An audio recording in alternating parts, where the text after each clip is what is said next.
Ok. Bien, vamos a comenzar la clase de contabilidad 1, que lo vamos a hacer ya según instrucciones semipresencial.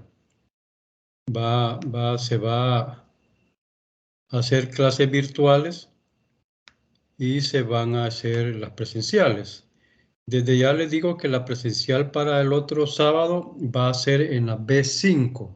Yo les voy a mandar un correo o un mensaje por Teams. Bien, vamos como siempre, tratando de dar a conocer cuál es la filosofía institucional de la institución. Que yo más que dar a conocer la filosofía institucional, me interesa que lo tomemos como nuestro, es decir, cuál es nuestra filosofía de vida. Ese es un poco lo que habría que transformar en nosotros si es que no lo hacemos. Es decir, nosotros debemos de pensar qué es lo que queremos para poder afianzar un futuro, porque al final eso es lo que cada quien anda buscando. Me avisan por favor si ven la presentación, o si no la ven más bien.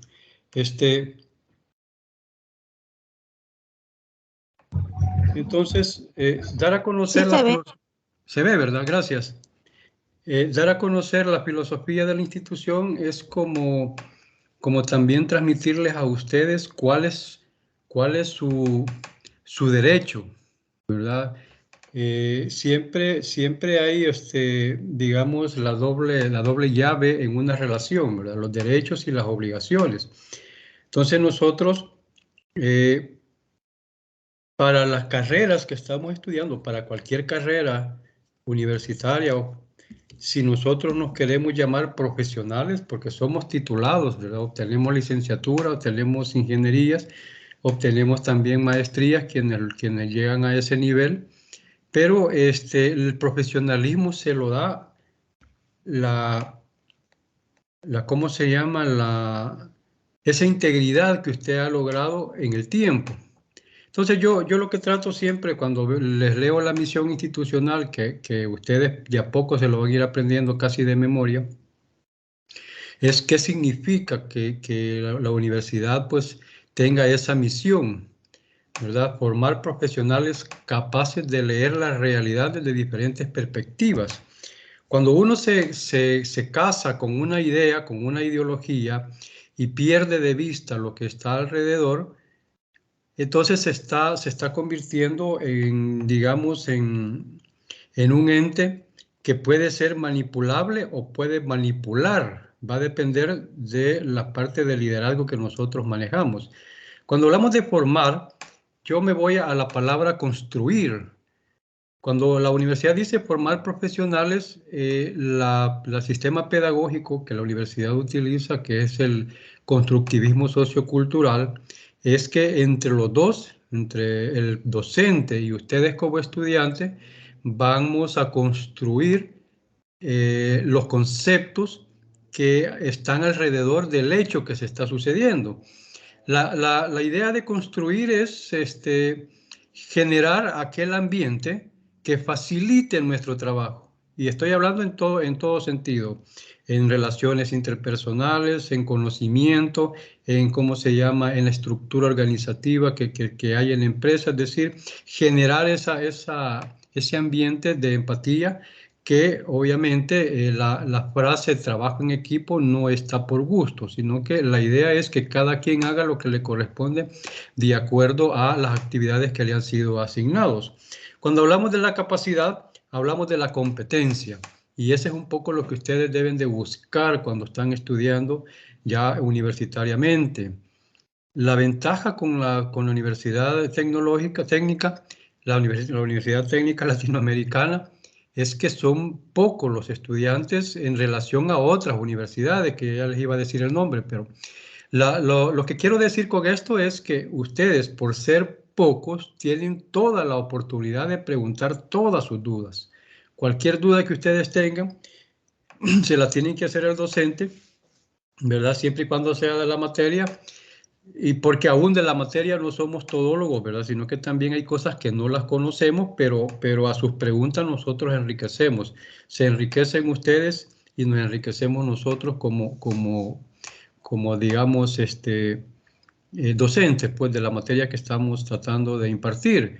La contabilidad hoy por hoy se ha convertido en su acción tan amplio que hay profesionales que se especializan.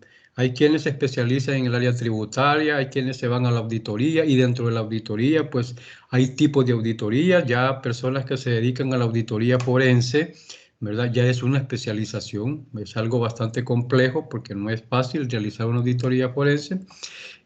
También está el área de contabilidad propiamente dicho, y así podemos ver nosotros las áreas en las que nos podemos meter, porque cada una de las áreas hay una ley, hay una norma y hay, digamos, principios que deben de manejarse. Entonces, cuando habla de transformarla, es decir, a transformar la realidad, yo me voy a cambiar. La palabra cambiar es la constante que nosotros debemos tener en nuestra mente, ¿verdad? Ustedes se han dado cuenta que las cosas cambian sin que nosotros nos demos cuenta, pero es mucho mejor cuando nosotros propiciamos ese cambio. Y no me refiero a cambios en el mundo, sino que cambios en el lugar donde está. Por ejemplo, usted lo que debe de tener siempre como cosquillita es qué debo de saber más de esta empresa para poder enriquecer mis conocimientos. Yo siempre he dicho que cuando usted se entrega a una empresa, no lo hace por la empresa, sino que lo hago porque yo quiero conocerla, yo quiero aprender. Porque va a llegar un momento en que usted va a querer independizarse. Y la competencia que usted ha generado en todas esas empresas que ha estado trabajando, enriquece su criterio. Al final eso es lo que vale. Usted puede encontrar un montón de gente que conoce las leyes, se las puede de memoria. De hecho, a mí, yo siempre fui enemigo de aprenderme de memoria las leyes, pues, pero sé dónde buscarlas y eso es lo que uno debe de buscar. Bueno, hay quienes les gusta memorizar, ¿verdad? Y eso no se le quita, hay parte del aprendizaje. O hay quienes utilizan recursos mnemotécnicos que les facilita esa forma de poder aprender los conceptos, la teoría. Pero lo que es importante y lo que la competencia le genera es dónde buscar, qué se entiende por lo que se está leyendo. La interpretación de los conceptos es la base para poder tener un criterio de tomar decisiones. Y hacia eso, pues tenemos que caminar ustedes como profesionales. Cuando habla con actitudes de liderazgo, yo estoy hablando en la autoridad. La autoridad desde el punto de vista de competencia, no la autoridad de dominio. Es decir, usted puede manejar un liderazgo, ¿verdad? Y hacerlo al estilo capataz o hacerlo al estilo de guión, de guía. Yo no mucho comparto cuando dicen que el líder es el que se pone a la par de la persona a, a barrer, por ejemplo. Y no es que esté haciendo un acto de soberbia, sino que el líder es aquella persona que está, ustedes imagínense a alguien que está en un muro, ¿verdad? Hacia la nariz y viendo qué es lo que está pasando al otro lado. Ese es el líder, ese es el que en alguna medida sabe qué es lo que está pasando a su alrededor. Y desde su trinchera, orientar lo que debería de hacerse.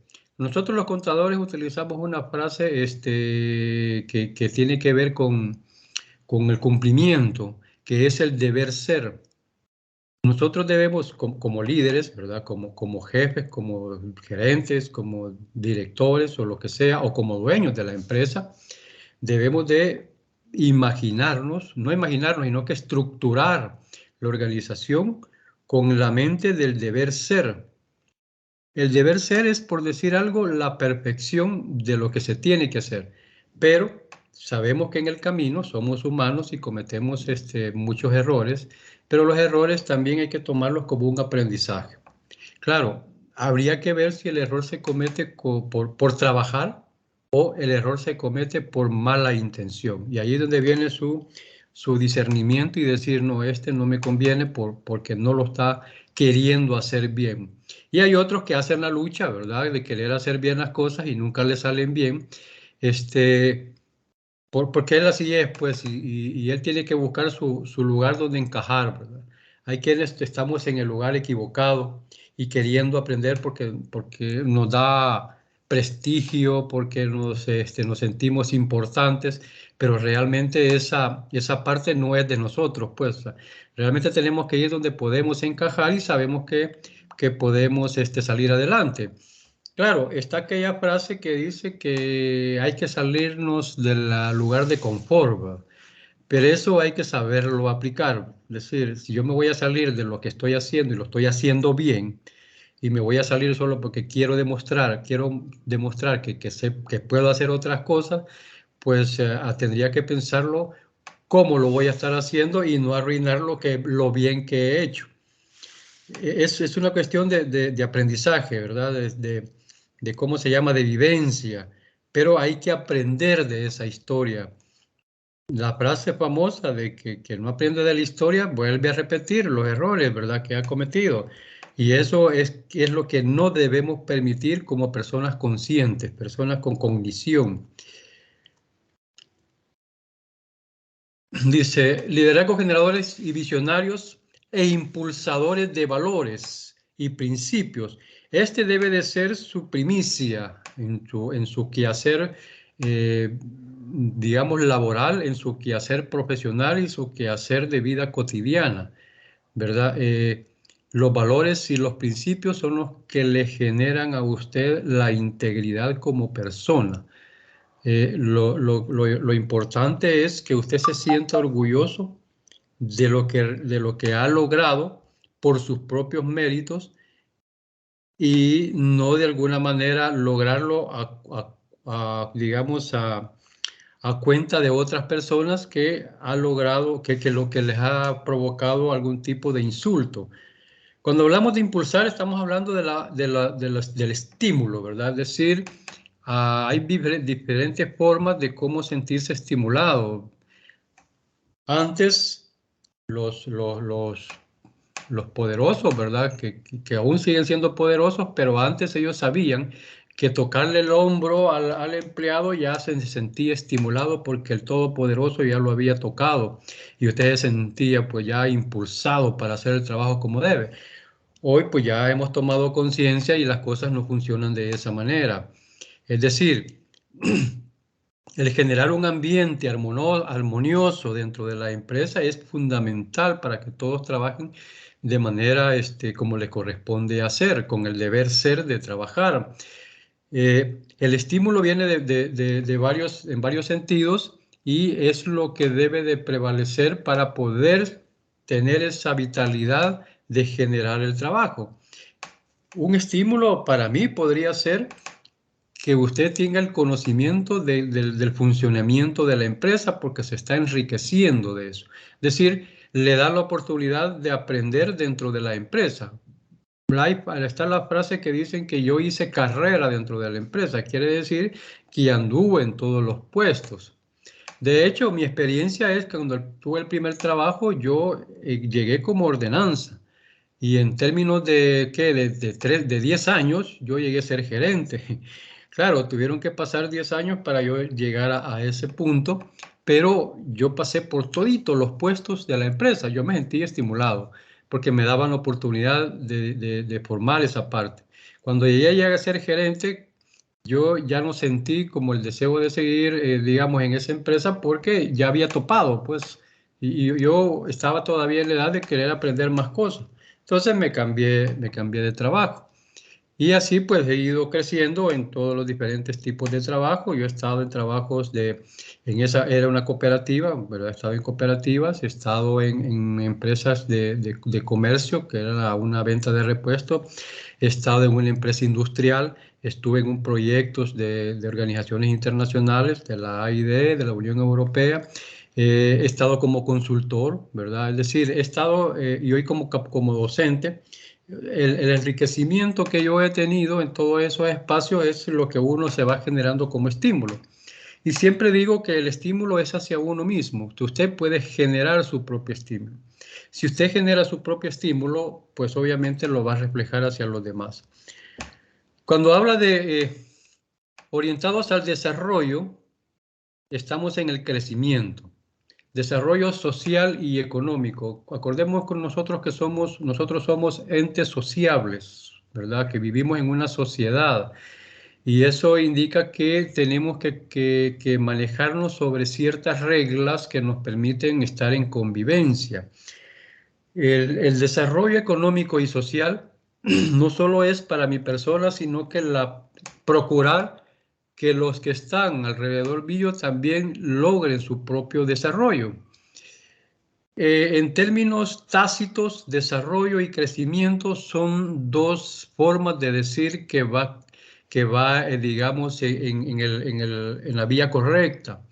Cuando hablamos de crecimiento, estamos hablando en términos cuantitativos. Y cuando hablamos de desarrollo, estamos hablando en términos cualitativos. Ambos van de la mano. Ambos se podría decir que son sinónimos, pero se complementan. Cuando usted dice que la empresa ha crecido un 10%, es porque la han medido en las ventas, ¿verdad? La han medido en la cantidad de personas, la han medido en cantidad de ¿cómo se llama?, de sucursales. Pero cuando hablamos de desarrollo de la empresa es porque el personal que tiene es de calidad, es decir, está con la competencia necesaria que le ha permitido a la empresa crecer, ¿verdad? Los productos, pues obviamente se han mejorado y son de calidad. Por eso que ustedes han visto en las empresas que sacan su producto símbolo, por decir así, ¿verdad? Emblemático. Y además de eso sacan otros productos porque lo que se quiere es eh, a- atender a toda a la mayor cantidad de personas. Y me viene en mente ahorita lo del pollo campero, ¿verdad? Es decir, el pollo campero se distinguió por el tipo de comida que vendía, ¿verdad? En nuestro país, y no fue así en Guatemala, que es el origen, pero en nuestro país se distinguió porque usted lo ubicaban, pues como actualmente lo hacen, ¿verdad? Lo ubican en su puesto y le dan una atención un poco personalizada, ¿verdad? Y aparte de que la comida era buena, pero eso significaba que sus costos también fueran elevados, se fueran creciendo. Y entonces la mayoría de la gente ya no pudo tener acceso a ese tipo de servicio y vino al pollo campero y inventó el Don Pollo, ¿verdad? Y ahí está el Don Pollo que es ¿cómo se llama? Vas para la gente que no tiene el alcance para llegar a esos lugares. Entonces, digo, la calidad también se distingue en diferentes maneras y esa es otra cosa que debemos de nosotros ir comprendiendo por qué nacen esos tipos de formas de trabajar, formas de entenderse. Al fortalecimiento y conservación del medio ambiente. Este es algo que no podemos obviar, ¿verdad? Es decir, desde el momento que usted tira un papel al suelo, desde ese momento está generando deterioro al medio ambiente. Y esa es la cultura que debemos de ir mejorando. Usted dice es un papelito, sí, pero detrás de usted vienen 1000 más tirando 1000 papelitos. Va un papelito cada uno, forman 1000 papelitos. Y eso, digamos que eso es en la calle, ¿verdad? Que no pasa nada. Pero la mayoría de gente que va a lugares turísticos, ahí dejan sus papelitos y eso va deteriorando. El otro incentivo que debe de tenerse en la sostenibilidad es que tener la oportunidad de sembrar un árbol en el lugar que pueda corresponder a hacerlo. Nuestra vida depende precisamente de esa parte de la ecología que la estamos deteriorando. Hay expertos que dicen que estamos llegando a un punto de inflexión en el que no va a haber retroceso.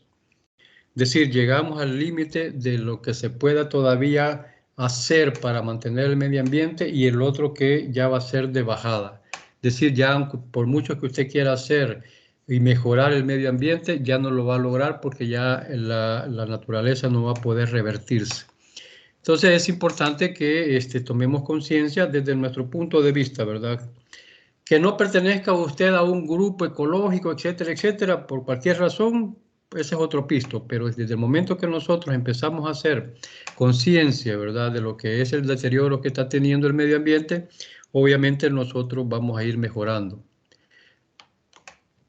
Mediante la implementación de procesos científicos y transferencia tecnológica en la entrega del conocimiento. Cuando ya hablamos del conocimiento es porque nosotros somos capaces de interpretar lo que está sucediendo, ¿verdad? En todo ámbito, ¿verdad? Sin ánimo de entrar a la parte política, ustedes deben de saber qué está pasando realmente en la política, qué está pasando en lo social, qué está pasando en lo económico, por qué estamos como estamos ahorita y por qué no podemos mejorar, ¿verdad? Y no estamos hablando de El Salvador únicamente, ¿verdad? Cada país tiene sus propios problemas y que no salen del atolladero en el que están. Vamos a seguir siendo dependientes, tercermundistas, ¿verdad?, de los poderosos. Nosotros, la política generalmente se basa en las condiciones que nos establecen los que nos han dado el dinero, porque al final todo gira alrededor del dinero. Y si el que nos está prestando nos dice, está bien, te lo voy a prestar, pero bajo ciertas condiciones. Yo me acuerdo por ahí por los años 80, ¿verdad? Que ya estaba la guerra, que la AID le prestó no sé cuántos millones de dólares a El Salvador, pero la condición era que El Salvador debía de cuidar la explosión demográfica y regaló, pero miles de cajas de condones para que lo regalara a medio mundo, ¿verdad? Que todo el mundo andaba con su cajita de preservativos. O sea, hasta ese nivel digamos, de desgracia hemos llegado, que nos dicen qué es lo que tenemos que hacer. Entonces, como profesionales permitiremos eso, seguiremos permitiendo eso. Y no estoy diciendo que hay que gritar y ir a la calle, sino que de nuestra trinchera nosotros generar un ambiente más humano, más que incluyente, inclusive en todo aspecto, ¿verdad? Y no me refiero a la otra parte, sino que decir que usted debe de saber conocer ¿cómo se llama? Los potenciales que cada empleado tiene que está bajo su mando. O sea, su palabra no es la última, su palabra, o sea, usted tiene el poder de decisión, pero usted sabe que las personas que están bajo su cargo tienen ideas y mejores ideas. ¿Y por qué? Porque ellos son los que andan en el campo. Por ejemplo, usted no le puede decir a un vendedor, mira, yo quiero que vendas de esta manera. Cuando el que conoce el ambiente, que conoce a la gente, que conoce la calle, es el vendedor. Lo que usted debería hacer, mira, ¿y qué has hecho? ¿Y cómo lo puedes mejorar? Claro, la decisión es suya si lo hace como él lo está haciendo, pero ahí es donde radica el liderazgo, de tomar las mejores decisiones. ¿Cuál es la misión nuestra? O mía más que todo, motivar a la búsqueda del conocimiento. Yo los invito a eso. Ustedes traten de preguntar, ¿verdad? Vean ahí en internet cualquier palabra que ustedes crean que tenga que ver con la contabilidad y si no la, digamos, interpretan en su contexto, pues podemos discutirla, porque también como decía Descartes, ¿verdad? Mi verdad es mi verdad y tu verdad es tu verdad, ¿verdad? Al unir las dos verdades, pues sacamos una tercera verdad. Cada quien tiene su verdad desde el momento de que le da su propia interpretación. Eso no quiere decir que no podamos congeniar en cuanto a ese pensamiento, sino que buscar el punto medio para que podamos sacar el mejor provecho de una relación laboral, personal, social. Entonces, eso es lo que yo busco, ¿verdad? Motivar a la búsqueda del conocimiento de los temas ofrecidos por la contabilidad, sobre la base real y actualizada. Desde el octubre del año pasado y todavía hoy en enero han cambiado tantas leyes que nos afectan a los contadores que hay que ponernos al día, ¿verdad? Inclusive la forma de presentar las declaraciones, eso nos lo han cambiado y ahí estamos en el cambio. Y nosotros tenemos que estar a ese nivel. Ahora, ¿por qué el fisco o Ministerio de Hacienda hace esos cambios? Porque ellos quieren mejorar digamos, su información. ¿Verdad? Y la mejor forma ¿cómo se llama? De tener una información que para ellos sea favorable o que sea la real, pues solicitándola a quienes presentan las declaraciones. Legal, doctrinario y normativamente sobre el resultado de las operaciones financieras, ¿verdad? Al final, la contabilidad está basada sobre las operaciones que las empresas realizan, operaciones y transacciones. La palabra transas, que nosotros lo interpretamos como algo que se está haciendo ilegalmente, viene de las transacciones.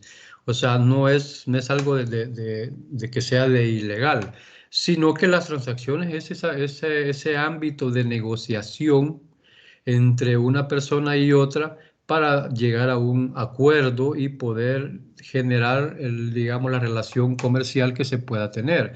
Eso desde el punto de vista mercantil. Pero también no olvidemos, y aunque la materia está enfocada a la parte mercantil, no olvidemos que hay otro tipo de empresas que son las sin fines de lucro, las asociaciones, las fundaciones, ¿verdad? Las que son las organizaciones municipales, eh, qué sé yo, las universidades, ¿verdad? Las universidades son una asociación sin fines de lucro, ¿verdad? Que ustedes me van a decir que no, porque si no fuera lucro no cobraran. Lo que sucede es la connotación fundamental de las asociaciones es que no pueden distribuirse las ganancias, que no se llaman ganancias, sino que se llaman excedentes. Dentro de las organizaciones sin fines de lucro no hay utilidades, solo hay excedentes, es decir, el excedente entre los ingresos y los egresos. ¿Y qué tiene que hacer con esos excedentes? Pues buscar la inversión del crecimiento, logrando el crecimiento de la organización. Quienes forman parte de la organización o de la junta o de la asamblea en las asociaciones, no hacen ningún aporte, ¿verdad? Podrán hacer un aporte para el hecho de generar proyectos dentro de la empresa. No así los mercantiles, ¿verdad? Los mercantiles se crean, si son personas naturales, con el dinero que aporta el dueño. Si son personas jurídicas, con las acciones que se colocan dentro de las empresas. Y ahí sí hay poder de decisión en cuanto a de distribuirse las utilidades que se dan, y ahí sí se llaman utilidades, que son las que se distribuyen. Entonces, mi misión es esa. La visión institucional, ¿verdad? Es una institución de educación superior proyectada a la formación integral de sus estudiantes. Claro, cuando dice integral la universidad se refiere a las carreras o las facultades que tiene para poder, digamos, sacar profesionales en el tiempo determinado.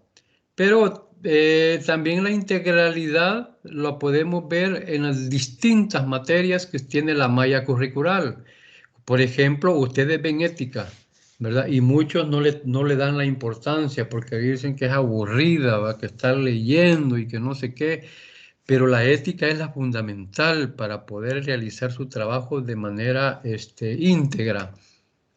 Repito, la búsqueda es que nosotros seamos personas orgullosas de nosotros mismos porque hemos logrado lo que logramos de una manera íntegra, con nuestro propio esfuerzo.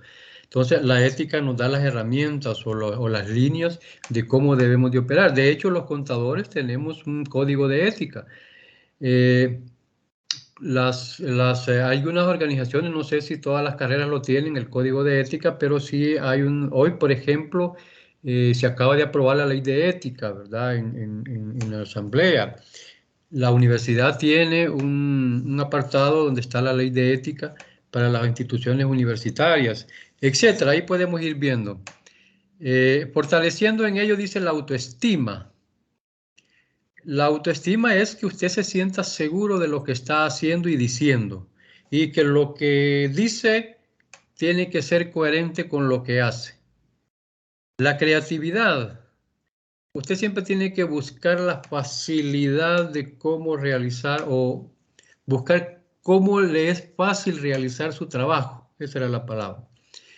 Los valores humanos que son fundamentales y el liderazgo que lo vuelve a mencionar. Con excelencia científica y académica.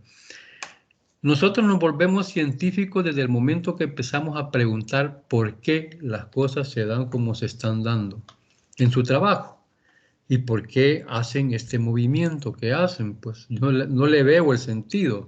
Desde ese momento usted ya está haciendo ciencia. Preguntarse, ¿cómo se vuelve científico? Pues a través de la observación y empezar a investigar qué es lo que está pasando, buscando la verdad. No necesariamente tiene que estar usted en la NASA o en un grupo selecto de científicos. No, no. Si nosotros empezamos a cuestionar lo que está alrededor, desde ese momento nosotros empezamos a tratar de investigar la verdad, aunque no la encontremos en cierta medida, pues, o sea, la verdad ya sabemos que no es absoluta, por lo que acabo de decir, pero sí es importante que nos hagamos preguntas y no nos dejemos guiar solo lo que nos dice alguien que nosotros creemos que sabe mucho. Las redes sociales han caído, ustedes han caído, bueno, todos hemos caído en una trampa con las redes sociales, ¿verdad? Y hoy, como está de efervescente la parte política, nosotros, bueno, la gente, pues yo no acostumbro a eso, pero la gente empieza a ultrajarse solo porque dice no y el otro porque dice sí, sin buscar el contexto. Y eso es lo que debemos de evitar, no caer en esa trampa. ¿Cómo no caemos en trampa? Pues provocando el conocimiento. En un ámbito sano, seguro y adecuado, fomentar la conservación y protección del medio ambiente, que es lo que acabamos de hablar, ¿verdad? Contribuyendo al desarrollo económico, social, cultural y humano del país, conforme a sus principios democráticos. ¿Cuál es la visión de la contabilidad? Pues que los estudiantes de la materia de contabilidad son capaces de comprender, interpretar y aplicar los conocimientos adquiridos. Yo les voy a dar la técnica de cómo hacer los movimientos de cargo y abono. Yo les voy ¿cómo se llama? Dar los principios que giran alrededor del criterio que se debe de tomar para poder hacer esos cargos y abonos. Les voy a mencionar las leyes que nos dice por qué vamos a cargar algo y por qué lo vamos a abonar. Pero ustedes deben de interpretar por qué se debe de hacer de esa manera. Y además de eso, entendiendo el conocimiento, poderlo aplicar de acuerdo al conocimiento que ha obtenido en ese momento. Diferentes tópicos de estudio en las empresas, ¿verdad? Es decir, hay diferentes tipos de empresas, podemos ¿cómo se llama? Ver en qué tipo de empresas se encuentran ustedes y le buscamos y le podemos dar, hacer un escaneo, pues, de cómo funciona esa empresa y qué es lo que le corresponde hacer a ella si es que ustedes no están a ese nivel. Con el debido conocimiento de las normas, leyes y doctrinas, ¿verdad? De una manera empírica. La doctrina es lo que con el tiempo se ha venido cambiando, que en un principio, lo que se conoce el método global de registro, que solamente eran ingresos y egresos, y que con el tiempo se ha venido tomando un poquito más de, digamos, de temática, de estructura organizativa, y ya se empezaron a crear lo que era ¿cómo se llama? El principio de la partida doble, ¿verdad? Que nació allá con Pacioli en los años 1700. Entonces, desde esa época, pues se ha venido trabajando con la partida doble, que es el cargo y el abono, hasta llegar al momento de determinar la ecuación patrimonial. La ecuación patrimonial es la ecuación que me permite igualar saldos en lo que es los recursos con lo que son los fondos. Al final, el balance como tal está conformado por fondos y que sirven para la adquisición de los recursos que forman parte de mis activos y los fondos que forman parte de mi pasivo y patrimonio. Cuando hablamos de fondos, estamos hablando de fondos de financiamiento. vamos a hacer un ejercicio sobre eso para ir entendiendo cómo se va conformando la ecuación patrimonial.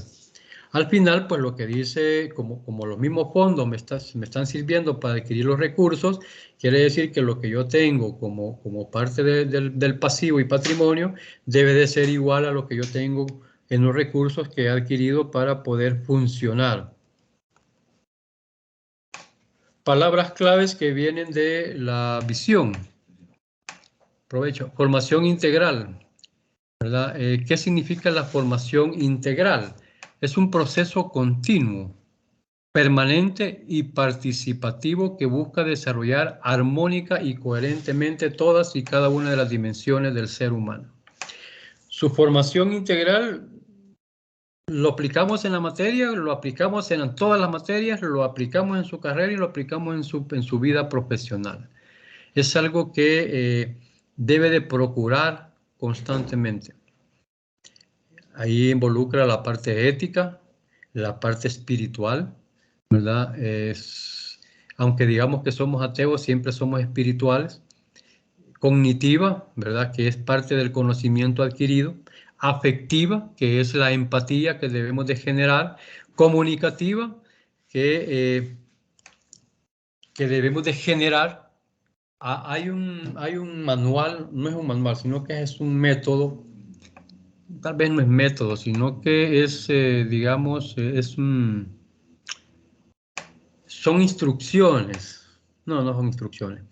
Pero es el sistema de información gerencial.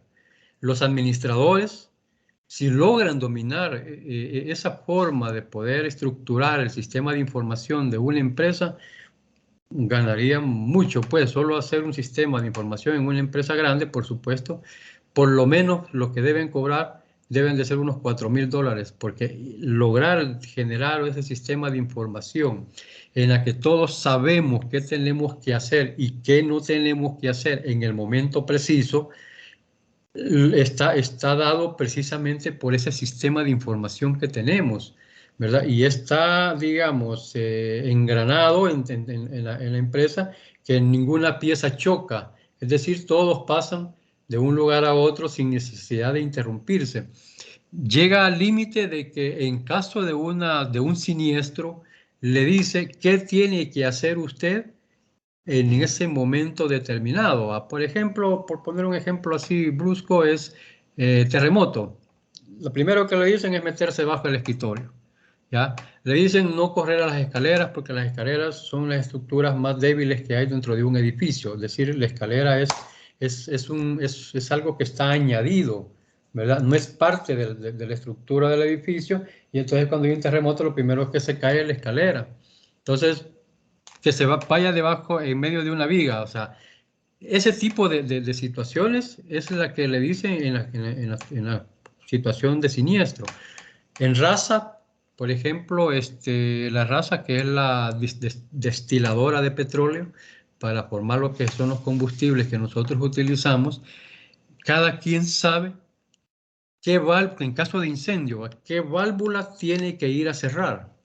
¿Ya? Hay un sinfín de válvulas en todo, digamos, el proceso, la planta de producción, que, claro, la persona que está cerca es la que debe de accionar en ese momento esos protocolos de seguridad, ¿verdad? No va a estar en ese momento el jefe diciendo, mira, anda llave, cerrá aquella llave, cine aquí, sino que en ese momento, cuando hay un siniestro, que hay un incendio, lo primero que tiene que hacer alguien es ir a cerrar la válvula que le corresponde cerrar. Ese es el sistema de información. A eso se refiere cuando se debe de ser, dentro de la formación integral, una persona comunicativa. Estética, o sea, la presentación es fundamental, ¿verdad? Dicen que ¿cómo se llama? La idea de una persona surge con la primera impresión, cuando lo ve, y muchas veces pues nos equivocamos, ¿verdad? Cuando es así, porque muchas veces la gente que es capaz es un poco descuidada en su persona, pero es el primer elemento que se debe de evaluar. El corporal, ¿verdad? Es decir, cómo nosotros nos damos a entender, es fundamental, o sea, tampoco el exceso, pero tampoco quedarse como estatua moviendo la boca, sino que también ser un poco empático en ese sentido. Y lo sociopolítico, ¿verdad? Nosotros no somos ajenos a la política. Dice usted, yo no me meto en política. O es más, yo simpatizo con un político, ¿verdad? Pero usted no puede dejar de pensar que la persona que está a la par suya no simpatiza con el mismo pensamiento que usted tiene. Pero debemos de ser capaces de ser tolerantes ante eso. Y eso nos lo da la madurez, lo que le llaman la madurez emocional, ¿verdad? A fin de lograr su realización plena. Excelencia, cuando hablamos de excelencia es hablar ya de lo superior, ¿verdad? Superioridad, calidad o bondad que hace digna de aprecio y estima a una cosa o a una persona. La palabra digna es la clave, ¿verdad? La dignidad es lo que hace a una persona íntegra, cuando decimos que es una persona intachable. De hecho, una de las condiciones de ser diputado es precisamente eso. No le exige que sea usted un profesional, sino que le dice que sea un hombre probo, ¿verdad? Una persona intachable, que no tenga antecedentes penales. O sea, básicamente que usted se haya portado bien ante la sociedad. Entonces, la dignidad o la integridad, la buena educación no se dan en universidad. Todo eso nace en la familia, es decir, los padres que deben transmitirlos a sus hijos a través de las generaciones. Es algo que debemos cultivarlo. Ustedes se han dado cuenta, hoy que están de moda las películas coreanas, cómo ellos saludan con reverencia, ¿ya? Eso es un respeto hacia las personas. Antes, cuando usted caminaba en la mañana, pues que salía ya a trabajar, no había persona que no se saludara, buenos días, ¿verdad? Y inclusive le decían buenos días, le de Dios, ¿va? Porque eran muy católicos en ese momento y eso pues se ha ido perdiendo. Esa es parte de las buenas costumbres que se han ido perdiendo, que nosotros debemos de rescatarlos en ese sentido. Fomentar es favorecer de algún modo que una acción se desarrolle o que aumente un aspecto positivo de ella. Tenemos que ser incidentes en el cambio, ¿verdad? Pero en el cambio positivo. La idea fundamental cuando usted genera cambios dentro de una institución es que la gente se sienta cómoda en lo que está realizando, pero no perder la calidad o mejorar la calidad de lo que se está haciendo. Desarrollo, ya hablamos que era el crecimiento y el progreso, ¿verdad? Eso es la constante que debemos de tener en nuestras vidas. Nosotros ir creciendo, ir desarrollando. Creciendo siempre vamos aunque no queramos, pero desarrollarnos no siempre lo logramos. Entonces tenemos que ir al mismo nivel, ¿ya? Lo que dije de la madurez emocional es parte de.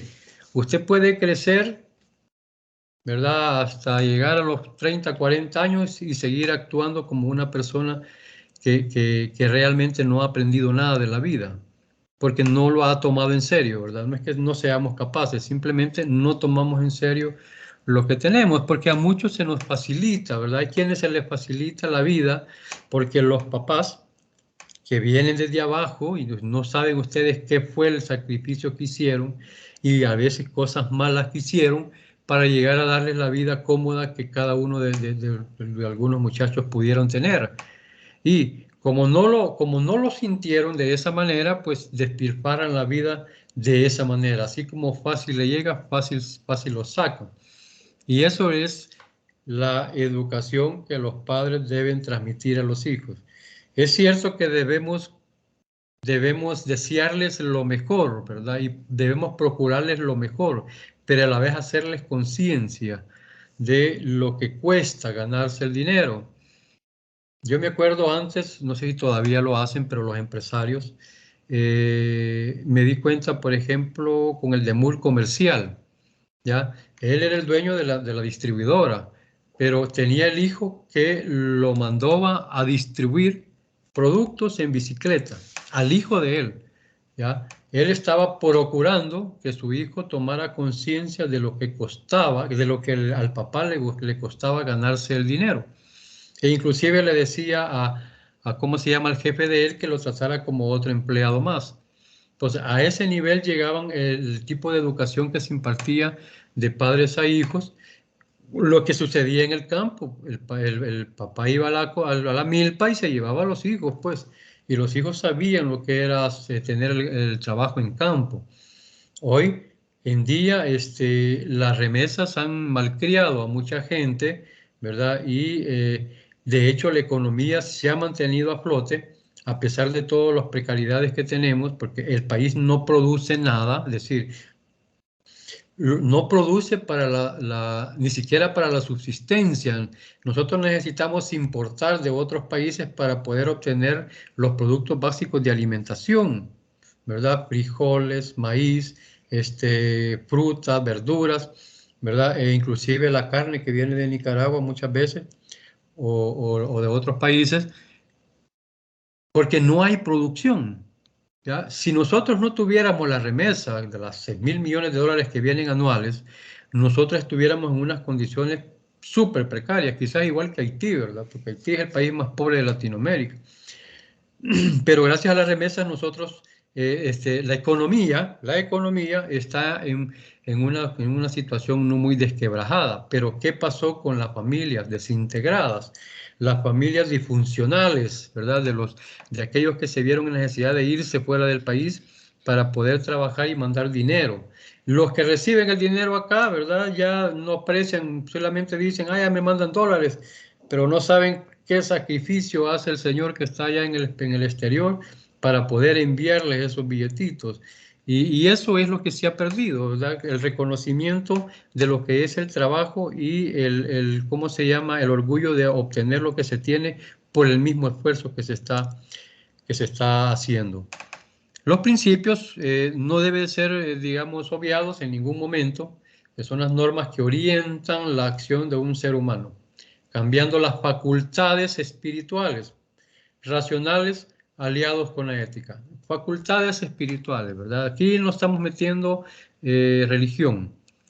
Nosotros somos espirituales por naturaleza.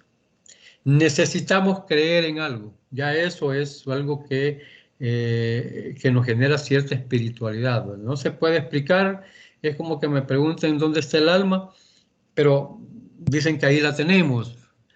Como Facundo Cabral decía, ¿verdad? Y cuestionaban sobre la existencia del alma y le decían, cuando muera tu madre, pártala en dos y busca el amor que ella te tenía a ti. Ya, es algo etéreo, ¿verdad? Algo que no lo podemos ver, pero que sí se puede sentir en la medida que lo practiquemos, ¿verdad? Hay quienes somos muy materialistas y no nos permite ver esa parte humana que tenemos los humanos, ¿verdad? Para la redundancia. Los valores. Eh, la universidad tiene estos valores, permítanme, voy a tomar agua, permítanme.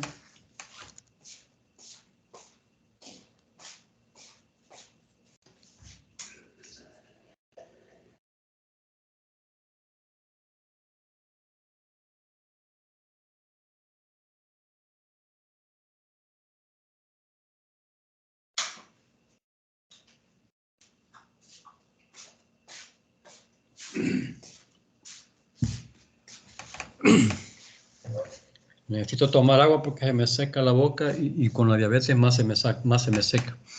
Bien, los valores que la universidad pues trata de pregonar con su quehacer es el compromiso. Y el compromiso es el pacto, es un pacto, ¿ya? Es un pacto que se hace entre dos personas, dos instituciones y que se someten a ciertas reglas de obligaciones y derechos. Y el pacto pues se genera inclusive en uno mismo. Usted puede hacerse un pacto con usted mismo y decirse qué es lo que quiere o cuál es su visión de vida, a dónde quiere llegar. Pero para eso tiene que obligarse a ciertas, digamos, actitudes, aptitudes y trabajos que hacer para poder llegar a obtener lo que quiere. Es un pacto que usted hace con usted mismo para poder lograr llegar a donde realmente quiere hacerlo. Usted cuando se casa, pues es un pacto el que hace, ¿verdad? Que aunque lo hace por amor, ¿verdad? Supuestamente, lo debería hacer por convicción. Está haciendo un pacto usted en ese momento, ¿verdad? Que se prometen amor eterno. El amor en el tiempo va cambiando, ¿verdad? No es el amor idílico que tiene al principio, sino que después se convierte en un amor de compromiso, un amor que se tiene que, ¿cómo se llama?, ayudar entre los dos para poder seguir adelante. En el trabajo usted firma un contrato, hace un pacto.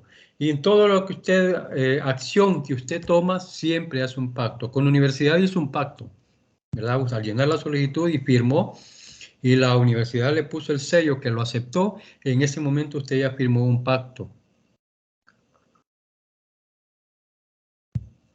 Para todo hay un pacto. Va a sacar licencia para conducir, hace un pacto.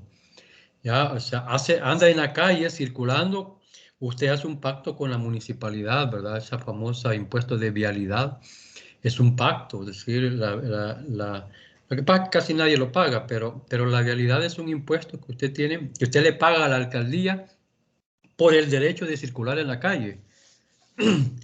Entonces, hasta ahí hay un pacto, que algunos no los percibimos, pero sí hay un pacto de por medio. La integridad, que hemos hablado mucho de eso. La integridad es la probidad, ¿verdad? Es decir, ustedes han oído esos declaraciones de probidad que hacen los funcionarios públicos, es decir la verdad de su situación económica actual antes de entrar a ejercer su cargo.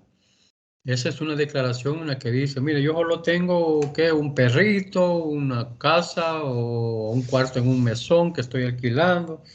Y al final, pues sale, en vez del perrito, pues ya tiene un carro, tiene una casa allá en la zona, en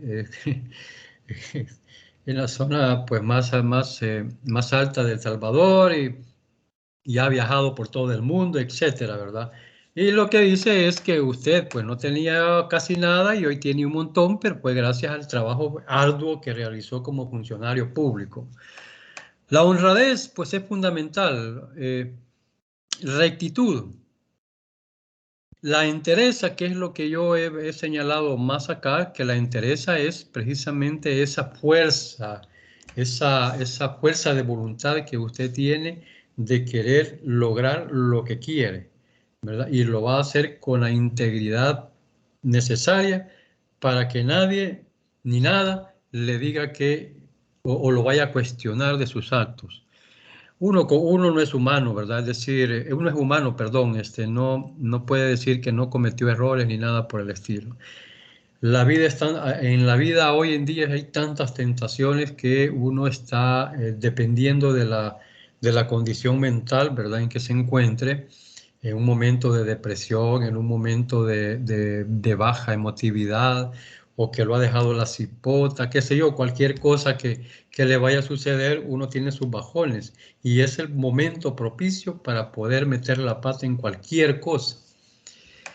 Hoy yo estoy realizando un trabajo en ¿cómo se llama? En una empresa en donde se maneja mucho dinero, ¿ya? Y resulta que el dueño pues le tiene tanta confianza a la gente que no creía él necesario que se implementaran controles. Yo soy contador y en mi sangre ya llevo el control interno, pues yo tengo que andar viendo y cómo es que puede controlar el dinero que está manejando esta persona. No he encontrado nada, ¿verdad? Pero yo siempre estoy con aquella situación de que en arca abierta hasta el justo peca. Permítanme. Hola. Hola, Va, mira, te hablo otro momento, estoy en clase. de acuerdo, Va, de acuerdo. gracias vos, cuídate. Perdonen, en arca abierta hasta el justo peca, ¿verdad? Es decir, yo soy una persona íntegra, ¿verdad? Yo jamás me voy a agarrar un centavo de cualquier lugar que vea yo por ahí, pero resulta de que se murió mi mamá, se murió mi hijo y no tengo dónde agarrar. Y ahí está la tentación. Entonces, esas cuestiones son las que uno como profesional debe de medir ¿verdad? Que la confianza, le digo yo al dueño, la confianza no la debe de perder. La confianza, si no, usted no tiene confianza en el empleado que tiene, entonces mejor quítelo, porque no le va a tener confianza a él. Pero eso no quiere decir que no lo pueda controlar, ¿ya? Afortunadamente, estas personas a las que yo les he implementado unos controles no han protestado, sino por el contrario, pues ellos están, digamos, como satisfechos de que ya hay un elemento de control que les va a dar satisfacción de que todo se está manejando bien y no solo por la palabra de la persona que tiene en custodia el dinero. Entonces, esas son las cuestiones que hay que ir midiendo, ¿verdad? Es decir, usted puede ser una persona íntegra, repito, pero va a haber un desliz que no va a poder evitarlo y cayó. Y ver cómo se resuelve. Otro de los valores que maneja la universidad es el respeto, ¿verdad? Y en el respeto yo he resaltado, estos son sinónimos que yo he rescatado, ¿verdad? Y en el respeto yo he resaltado la reverencia, porque me vino en mente esa parte de, le digo, que se tratan en los países orientales, pues la reverencia, ¿verdad? El hecho de agachar la cabeza es algo que señala respeto. Aunque estén enojados, ¿verdad? Por lo que se ve en la película, siempre se agachan, ¿verdad? Y se despiden. Pero es parte de una cultura, pues nosotros obviamente no podemos hacer eso porque no es ni nuestra cultura y en alguna medida o en gran medida hemos perdido muchos valores. Pero el respeto es fundamental. Formalidad en el trabajo, formalidad en su comportamiento.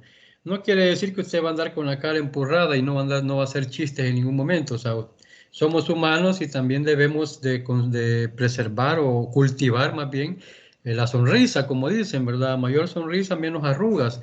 Pero al hacer un trabajo, al comprometerse a realizar algo, la formalidad es fundamental. ¿Ya? Es decir, no puede tomar como un juego una responsabilidad que le ha sido asignada, porque primero pierde la confianza y luego, pues a lo mejor realiza un mal trabajo. Sensibilidad social, que ya lo hablamos, que eso no lo pueden obviar ustedes como personas. Es decir, muchas veces se meten a los buses y señores ya de edad que andan pidiendo pisto.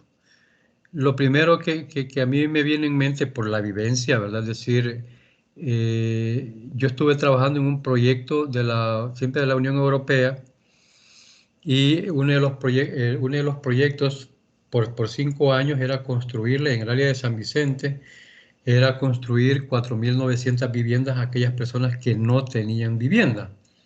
Y había una persona que era una anciana que tenía una nieta, ¿verdad? Que obviamente no tenía recursos para hacerlo, vivía en una champita de adobe que ya se le estaba cayendo y se le hizo la casa, ¿verdad? Se le regaló la casa porque es la que más necesitaba. Más tardaron en darle la casa cuando aparecieron los hijos, los nietos y todo el mundo para vivir con ella, porque la casa que se le hizo fue bien bonita. Era una casa prototipo, ¿verdad? De las que se iban a hacer, pero eso es lo que sucede cuando usted le ayuda a alguien. Es decir, cuando usted le está ayudando a alguien, tal vez no le está ayudando a la persona, sino que le está ayudando a la familia de la persona. Y eso ya no es entrar, digamos, en una colaboración, ¿no? Sino que, ¿cómo se llama? En incentivar ¿cómo le dicen en la parte política?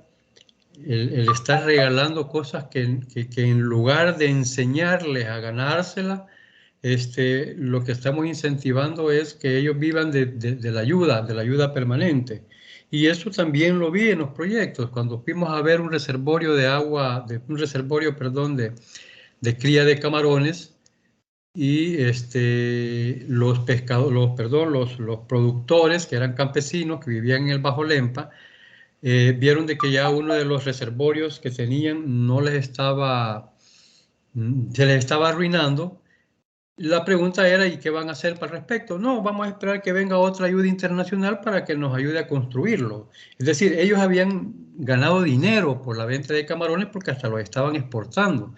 pero no querían gastar su dinero, sino que esperaban que viniera la ayuda para que pudieran ayudarles a construir. Entonces, esas son las cosas que hay que ir arreglando. Permítame, por favor, que esto sí interesa.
Bien, disculpen, pero esa era de la consultoría que estoy haciendo.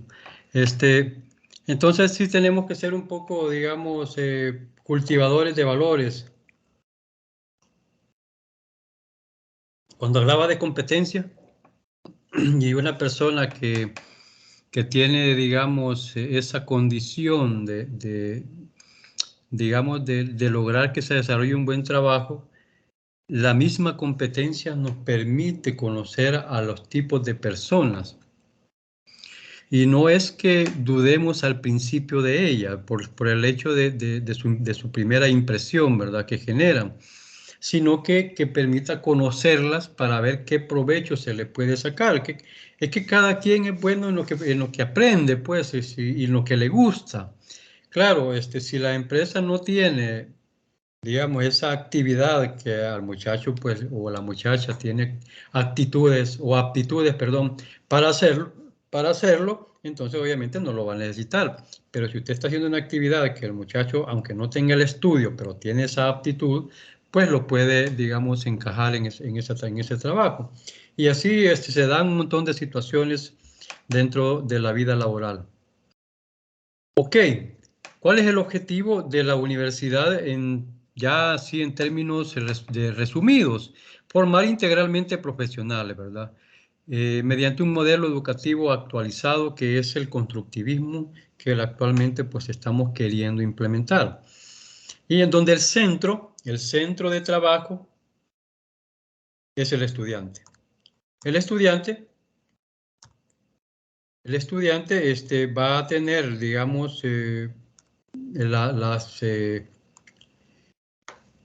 las tecnologías de la comunicación para poder realizarlo. Pues de hecho, el estar utilizando esta plataforma es parte de esa tecnología que se está utilizando.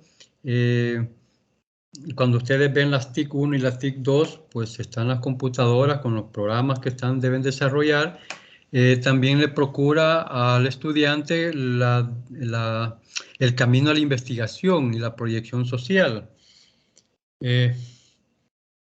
Yo hice una actividad hace años en donde por suerte tenía quiero ver, en costeo directo tenía al alcalde desde, ¿cómo se llama aquí? Camino a la Libertad. Me he olvidado el pueblo ese ahorita, lo tenía en la lengua. ¿Cómo se llama? Llevé a un grupo de estudiantes para que lograran ayudarle a los microempresarios a formalizar sus empresas, ¿verdad? Él me dio la oportunidad de hacer ese trabajo y lo hicimos con un grupo, ¿verdad? Ya después los señores dijeron que no querían esa formalidad, sino que ellos querían un poco conocer más lo que era el impuesto. Como no era parte de mi materia, se lo pasé a quien daba derecho tributario. No sé si él le dio seguimiento, pero la idea es esa, pues, o sea, tratar de proyectarnos socialmente, aplicando nuestros conocimientos bajo la tutela nuestra como docentes, para que puedan ejercer ya en la práctica lo que es, digamos, la teoría que uno trata de importarles. Le ofrece recursos, ¿verdad? El recurso, pues, es esta plataforma, las aulas, ¿verdad? Que es recurso y, digamos, el ambiente para poder estudiar y, por supuesto, a los facilitadores que somos nosotros como docentes. Con eso, se convierte en una integralidad en el aprendizaje por ustedes. Bien, veamos los parciales. El 25 de febrero vamos a tener el primer parcial, que es el 10%, ¿verdad? Eso vale el parcial. Por supuesto que el parcial está acompañado de evaluaciones transversales, que ya las vamos a ver. El diferido va a ser el 5 de marzo. Ese es general para todos, ingeniería y economía.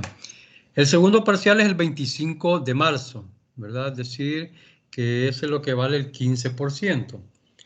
El diferido va a ser el domingo 16 y el tercer parcial es el 6 de mayo. Ese cuesta el 20% y el diferido es el 14 de mayo. Y el último parcial, que es el 10 de junio. Y ahí terminamos ciclo, que es el 25% y por supuesto ahí no hay diferidos. Y hay un trabajo final, ¿verdad? Que eso lo vamos a terminar el 12 de junio, una semana después o un poquito, unos días después, 2 días después, ¿verdad? Que eso es lo que vale el 30%. Y es un taller que vamos a realizar. Desde ya les digo que el cuarto parcial no hay un examen escrito, eh, sino que es un taller que vamos a desarrollar en grupos de dos. Pues yo no permito grupos de 3, sino que de 2, porque el tercero ya solo se queda viendo, ¿verdad? Por lo menos el primero está trabajando, el otro está anotando y el tercero solo viendo que terminen los otros dos para después presentarlo que ya hicieron el trabajo. Es un taller que vamos a desarrollar el ciclo contable desde el nacimiento de una empresa hasta el cierre contable al final del ejercicio. Un taller completo, ¿verdad? Donde van a haber ciertas operaciones, vamos a involucrar impuestos, vamos a involucrar declaraciones, vamos a involucrar planillas, siempre va a ser necesario, los CARDES, controles, ¿verdad? Controles internos, pero no muy a profundidad porque la contabilidad 2 es precisamente control interno. Es decir, es lo mismo, pero manejando controles internos. En contabilidad 1 solamente es procurar la técnica contable, es decir, que podamos cargar y abonar y tener, digamos, el discernimiento de poder comprender qué vamos a cargar y qué vamos a abonar. Es decir, tenemos una remesa, ¿dónde pongo, digamos, dónde pongo lo que ingresa a banco y dónde pongo lo que sale de caja? Una remesa es el dinero que yo agarro de mi caja y lo llevo al banco. Esa es la acción. Pero ¿cómo voy a registrar esa acción? Ah, bueno, yo lo tengo en caja. Quiere decir que en mi contabilidad yo tengo en caja $500. Pero llevé los $500 a remesar. Quiere decir que caja me quedó a cero. ¿Dónde voy a colocar en la partida ese valor? Pues lo voy a hacer donde corresponde. Si es una cuenta de activo, va a ser en el haber. Ah, pero ¿dónde llevé ese dinero? Lo llevé al banco. En el banco tenía $1000. Ahora tengo 1500. ¿Dónde pongo esos 500? Ah, como es activo, lo voy a activar en el debe. Si es pasivo es al revés, que eso ya lo vamos a ver más adelante. Pero la idea es que la acción que hacen la empresa, las operaciones que realiza la empresa, yo tengo que transcribirlas de manera contable. ¿Qué voy a hacer con eso? Compré un producto en el extranjero, ¿verdad? Y ya lo pagué el 50%, pero el producto no lo tengo. Es decir, yo lo pagué porque tal vez quería reservarlo. Y además de eso me lo tienen que enviar y es decir que va a haber una importación. En el proceso viene el embarque, ¿verdad? En esos contenedores grandotes que irónicamente, en la pandemia, el traslado en esos contenedores llegó a costar $20,000 por cada uno. que costaba 4.000, hoy ya llegó otra vez a 4.000, la importación de productos por contenedores. Va.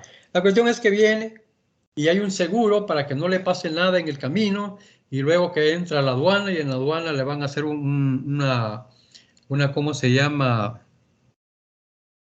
Una boleta. Es como el registro del ingreso, una póliza.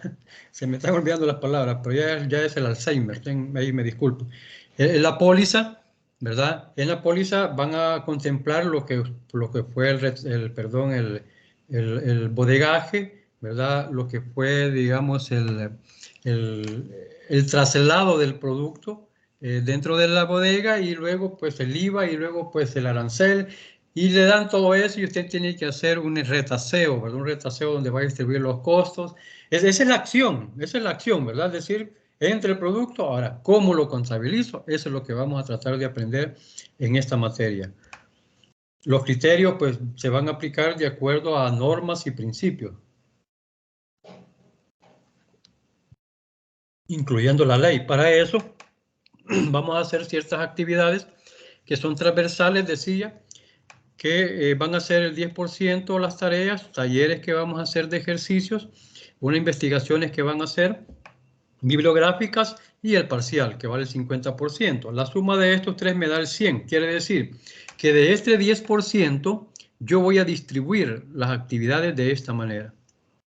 Es decir, el 10% del 10% va a ser la tarea, el 20% del 10% va a ser los talleres, el 20% de este 10% van a ser las investigaciones, y el 50% de este 10%, o sea, 5, va a ser el parcial. Y así lo vamos a ir distribuyendo. Estos porcentajes van a ir variando de acuerdo al resultado que voy teniendo digamos, de las notas que ustedes van sacando. Normalmente llego a que los parciales sean el 40 y las actividades el 60. Es decir, si usted trabaja todo, seguro tiene pasada la materia. Pero si usted me deja de hacer las actividades y solo llega a los parciales, como me ha sucedido con algunos estudiantes, y al final se quiere recuperar con el 30%, ahí es donde comete el error. Es cierto que a veces el 30%, un trabajo de investigación, a veces no los ponemos tan complicados y él resuelve, y tenía 3 de nota en los 4 parciales, y con 3 que va a sacar en el final ya saca 6, ya la pasó. O sea, eso es ser conformista, y ya hablamos de los principios y los valores. Usted tiene que ser una persona competente. Es cierto, ¿verdad? Es cierto, porque yo lo apliqué, que se estudia para aprender y se copia para pasar, ¿verdad? Eso sí nosotros lo dejamos, pero ese es otro pisto. Hasta donde podamos llegar, ¿verdad? Las cachas son permitidas, como dicen en buen salvadoreño. Veamos la materia. El objetivo es que los estudiantes se habitúen a los conceptos relacionados con la contabilidad financiera, el proceso contable y la preparación de los estados financieros. Eso es lo que vamos a desarrollar en esta contabilidad 1. Significa que la unidad 1 van a ser generalidades de la contabilidad, que va a contener los orígenes, conceptos y objetivo. Yo me voy a quedar con el concepto y objetivos, y ustedes van a trabajar los orígenes. Yo quiero que me hagan historia. Se los voy a dejar en su oportunidad, ¿verdad? Ahorita no es tarea, ahorita solamente las estoy anticipando. Y también en esta parte vamos a ver las cuestiones legales y normativas. ¿Qué dice el Código Tributario, la ley de IVA, la ley de renta? ¿Qué dice el Código de Comercio?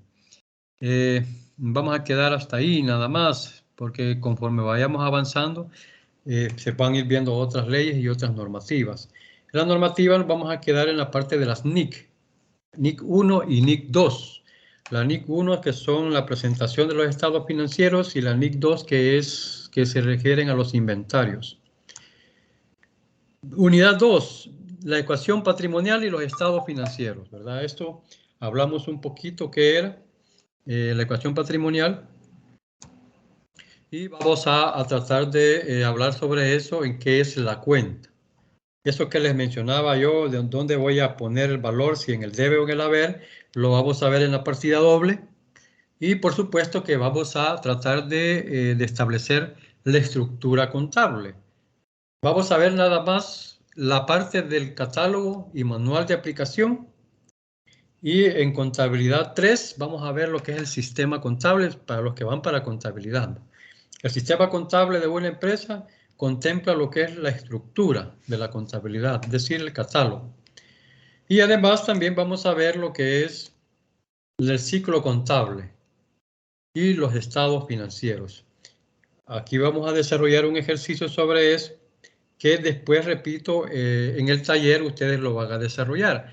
Se me olvidó decirles que en el cuarto parcial, decía, no va a haber examen, sino que va a ser el taller que vamos a desarrollar en grupos.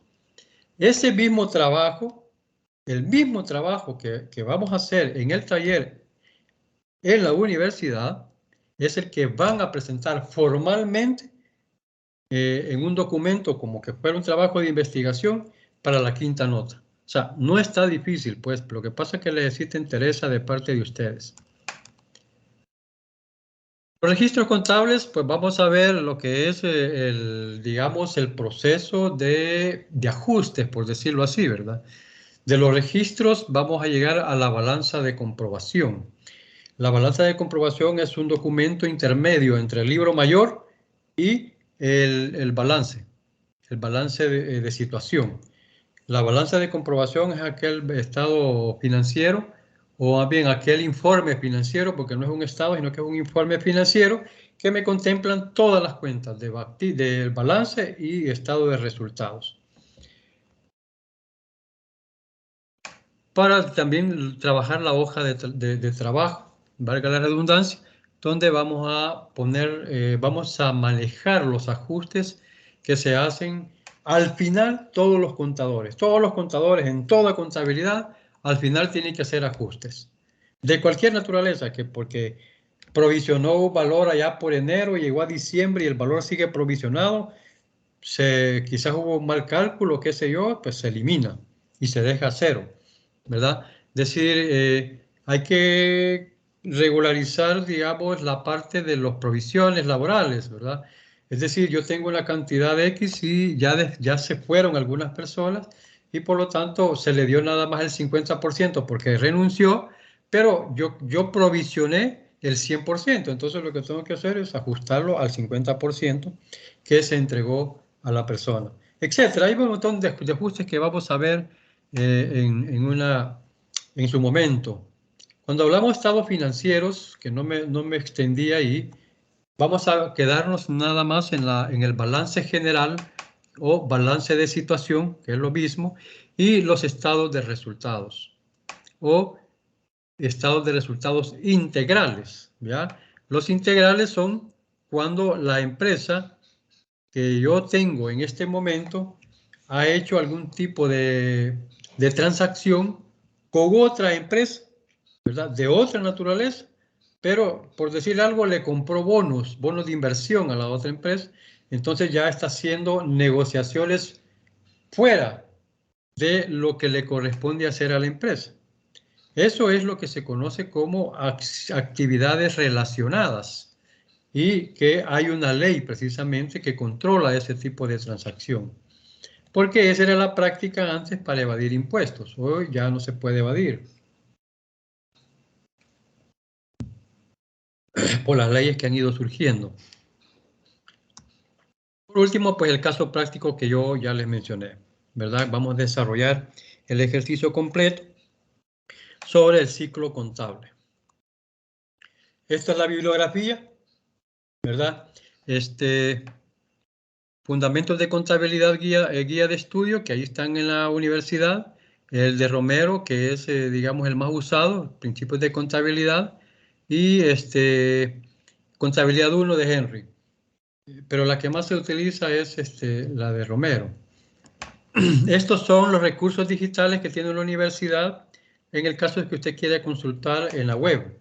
Este es un pacto que tiene la universidad no me acuerdo con quién es, pero es un grupo de universidades que se han unido para pagar el uso de recursos a nivel de la web, que ustedes lo pueden utilizar. Bien, esto es en cuanto a la materia. La estrategia metodológica es comprende el conocimiento de la teoría básica de contabilidad, teoría básica, incluyendo los principios de contabilidad generalmente aceptados, la naturaleza de la contabilidad, es decir, en cuanto a la técnica y definiciones técnicas relacionadas con la misma. Se desarrollan las diferentes etapas de un proceso contable con el propósito de registrar adecuadamente las operaciones de una empresa mediante una práctica integral.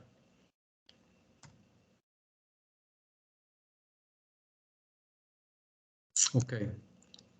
Bien, hasta ahí pues lo que era la información general que yo les quería dar y vamos a entrar un poco en materia, pero a nivel de introductoria. ¿Ya? Lo que quiero hablar en este momento son algunas definiciones conceptuales o contextuales de cómo están relacionados en la actividad económica, la economía, la administración y la contabilidad. ¿Ya? Esto es necesario conocerlo, es lo que se llama el contexto, ¿verdad? Para poder ir comprendiendo cómo digamos, encaja la contabilidad en la actividad administrativa y económica. La economía y la administración, ciencias madres del origen y destino de la contabilidad, se desarrollan cada día en el plano conceptual a través de nuevas teorías y realizaciones prácticas en la búsqueda de la solución a la diversidad de problemas humanos. Eso es lo que resolvemos como profesionales, ¿verdad? Es decir, ¿qué problema hay y qué solución le voy a encontrar? El problema más cercano y digamos, más crítico que hemos tenido es la pandemia, ¿verdad? Es decir, puso a prueba los científicos, ¿verdad? Es decir, aquellos científicos que han estudiado en investigación científica para buscar métodos de curación a la humanidad, se pusieron a prueba en ese momento. Claro, con el uso de la tecnología. La economía es la ciencia que se ocupa del estudio de los problemas que debe enfrentar el hombre para satisfacer sus necesidades múltiples y crecientes con recursos escasos y limitados. La administración es la ciencia que norma, regula y orienta a la empresa en su creación, crecimiento, desarrollo y logro de objetivos. Aquí se observa que la definición separa lo que es el crecimiento y el desarrollo a través de un proceso que involucra las etapas de planeación, organización. La economía es globalizada. La administración es más puntual, ¿verdad? Más aplicado a las empresas. Y la contabilidad, por su parte, se le identifica por su función y objetivo. Si se identifica por su función y objetivo, se dirá que es una disciplina que mide y registra e informa de los hechos económicos ocurridos en la unidad económica que se ha denominado empresa. La unidad económica es la empresa como tal. Entonces, lo que hace es cuantificar, digamos, la planeación y la ejecución que administración diseñó para la empresa. Cuando hablamos de ejecución presupuestaria, estamos tratando de responder cómo se ha ido ejecutando lo que se planeó en un principio. Es la medición que a través de la contabilidad obtenemos los indicadores para poder decir que hemos crecido o no hemos crecido. ¿Qué mide y registra la contabilidad? Hechos económicos, ¿verdad? Tranzas. Es decir, usted tiene una sala de venta, la gente llega a comprar, ¿verdad? Le vende el producto. Al vender el producto le está haciendo entrega del producto, por lo tanto sus inventarios se están quedando a cero, pero por eso obtuvo usted un ingreso que se llama dinero o un compromiso, un pacto que le dio crédito al cliente. El dinero que usted recibió se va a caja, ¿verdad? Que en contabilidad se conoce caja general. Pero lo que hizo, el pacto que usted hizo con el cliente que le vendió al crédito, entonces usted lo lleva a un compromiso que se llama cuentas por cobrar. Ese cuentas por cobrar es el que usted va a generar control. ¿Para qué? Al momento de hacer la ejecución de la cobranza, usted va a leer los términos en los cuales hizo el pacto con el cliente y le va a empezar a cobrar de acuerdo a ese pacto. 30 días, 60 días, 90 días, ¿verdad? Va a ser allá en el lugar, va a ser el cliente va a llegar a la oficina, como sea. Esa ya es la parte administrativa, que va de la mano con el control interno. Ojo. Entonces, ahí la relación entre la contabilidad y la economía, por ser hechos económicos. ¿Por qué hechos económicos? Porque tenemos que dar un valor a la actividad. Cuando a usted le han regalado un carro para que lo use a su empresa, se lo regalaron. La pregunta del millón, si yo le voy a dar ingreso a la empresa, ¿con qué valor le voy a dar ingreso? Al momento, hay un principio que se llama el principio del valor económico, donde me obliga a ponerle un valor a ese bien. A eso se refiere el hecho económico que dice aquí en la parte contable. Yo debo de utilizar criterios contables para poder ponerle un precio a ese vehículo. Y la norma contable me dice qué criterios tengo que utilizar para poderle poner el valor. Esta relación se encuentra vinculada a la acción de medición y registro de hechos que son de carácter económico y que constituyen la función que cumple la contabilidad. Entonces, la contabilidad es básicamente el orden que va a poner usted a todo el acto económico que realiza la empresa, todas las transacciones dentro de la estructura organizativa que la administración ha diseñado para que, volvemos a lo mismo, el sistema de información sea fluido. ¿Para qué la contabilidad mide y registra estos hechos económicos? Para proveer de información a quienes deben tomar decisiones. Es decir, al final me obliga la contabilidad a emitir un balance o un estado financiero, más bien. Bueno, o los estados financieros. Los estados financieros son 5. El balance de situación, el estado de resultados, el estado de cambio en el patrimonio, el estado de flujo de efectivo y las notas explicativas.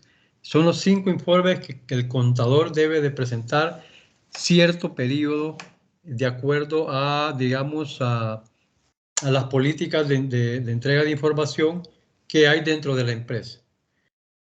La ley solo dice que al menos una vez al año presente los estados financieros. Eso es lo que dice la ley. Pero usted puede hacerlo mensualmente si quiere. O que la junta directiva le dice, mire, yo quiero ver los estados financieros mes a mes. ¿Okay?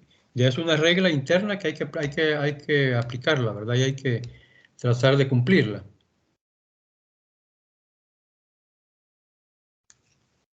Entonces, proveer la información a quienes deben tomar decisiones acerca de la empresa, es decir, a los administradores de ella.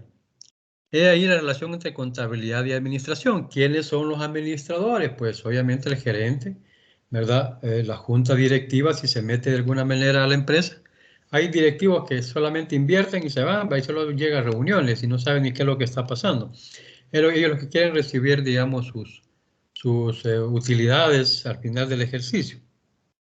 Pero los que están metidos tratando de generar gestión administrativa dentro de la empresa, pues ellos están obligados, o más bien ellos obligan a que se les den información constantemente. Esta es considerada la materia prima en el proceso de toma de decisiones. ¿Ya?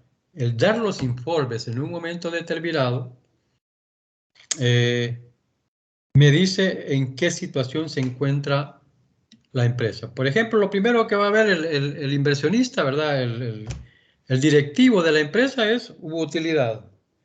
¿Ya? Sí hubo, ok. ¿Y de cuánto es la utilidad?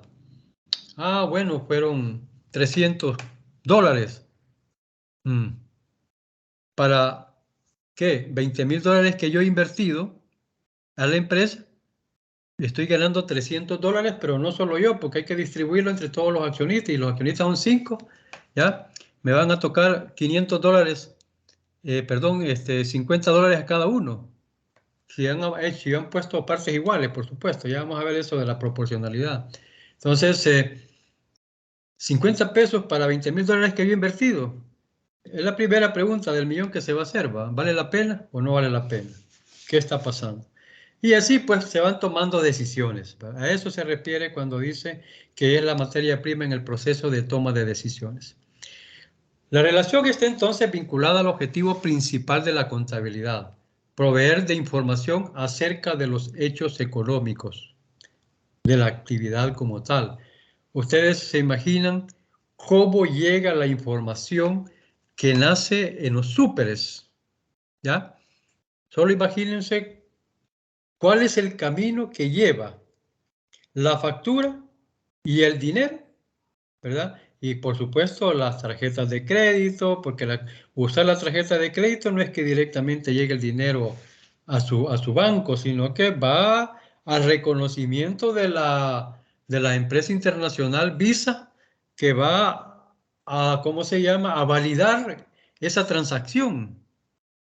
Claro, esto se hace en segundos, pues, pero la vuelta que hay que dar es que va al banco del cual usted sacó digamos, la tarjeta, usted la sacó Cuscatlán, la empresa que tiene el súper tiene su cuenta en el Banco Agrícola, entonces, de entrada no puede ir directamente al Banco Agrícola, sino que le va a reportar, el súper le reporta al Banco Cuscatlán que uno de sus ¿cómo se llama?, clientes le ha comprado con su tarjeta de crédito, ¿ya? Entonces viene el banco y le dice a Visa o a Mastercard o a quien sea que se ha hecho esta transacción, ¿verdad? Que él le valida y entonces cuando ya está validado le manda el valor a depositar a, ¿cómo se llama?, al Banco Agrícola. El súper ya tiene su dinero en su cuenta del Banco Agrícola, pero el Banco Cuscatlán espera cobrarle al cliente que compró con tarjeta para que le pague en el plazo que ha pactado, ¿verdad?, que generalmente es un año, qué sé yo. Yo ya no tengo tarjeta de crédito, pero ese digamos que es toda la trayectoria que llevan las transacciones. Claro que eso se hace en segundos, ahora con la tecnología, pero antes era más largo. De hecho, pues ahorita está, digamos, en proyecto que esa práctica de compensación de cheques lo eliminen.